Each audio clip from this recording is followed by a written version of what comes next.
I'm going to trace out a diagram for a plasma cut. I'm going to make 4 cuts of a tree profile. This is the paper diagram I'm going to digitize.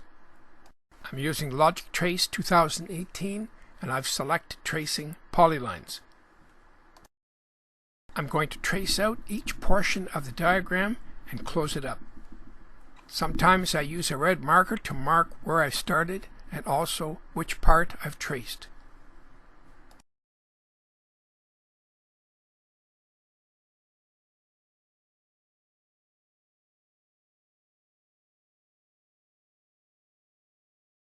I'll be cutting out 4 of these panels about 24 inches by 48 inches high. Each panel I'm going to use cedar, 2-inch thick cedar, to frame each panel. And when this is completed, the panels will be supported by 6x6 cedar posts. The whole privacy barrier is about 122 inches long and stands about 7 foot high.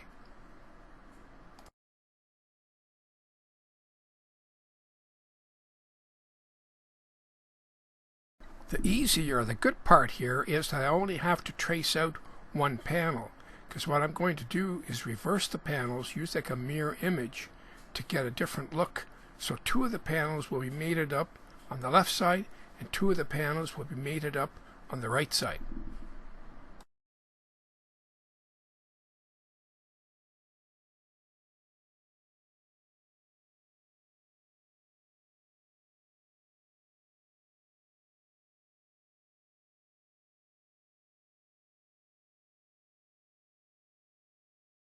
The trick here is to keep track of what you've traced and to keep track of where you started. Where you start and stop is important because when the program closes up that vector drawing, if you've run over where you've started, it'll have a crossed vector which you'll have to edit out later.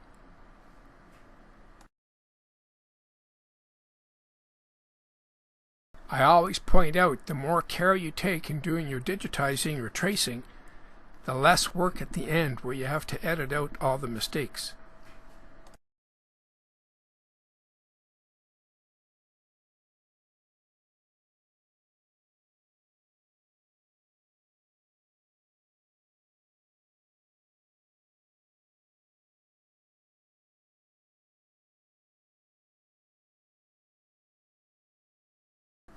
It doesn't take long to trace out a large diagram like this. It just takes a bit of patience because you got a lot of small parts to trace out and keep track of.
I'm getting close here to completing all of the tracing, and when I've finished, I'm going to load that file into Vectric Aspire 10.5, make sure the vectors are good, and then I'll take and make 4 of those panels and reverse them so that the 2 panels will match up on the left and the 2 panels will match up on the right.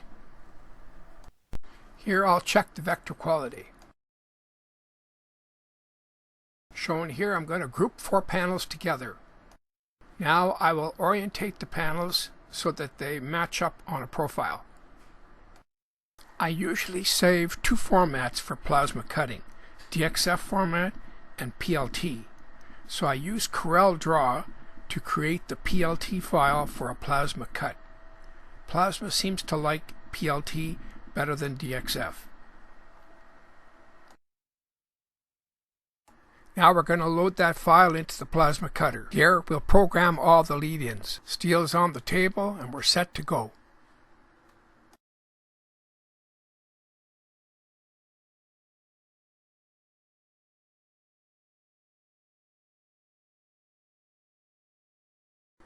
Plasma cutting always impresses me.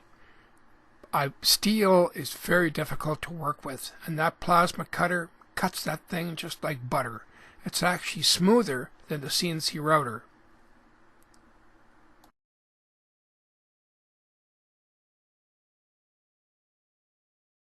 We'll be cutting 4 of these panels separately. Each panel was 24 by 48 inches.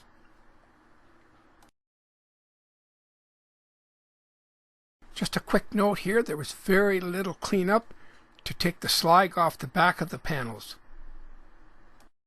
The idea here was to create a privacy barrier using 4 pieces of steel and 3 cedar posts. Next you'll see here where I take cedar and I combine cedar with the steel panels. And there's a groove in each one of those cedar pieces and the steel panels fit right up inside. You can see here I've removed the clamps, I've given the cedar a bit of a light stain, and we're ready to install this as the privacy barrier in the spring.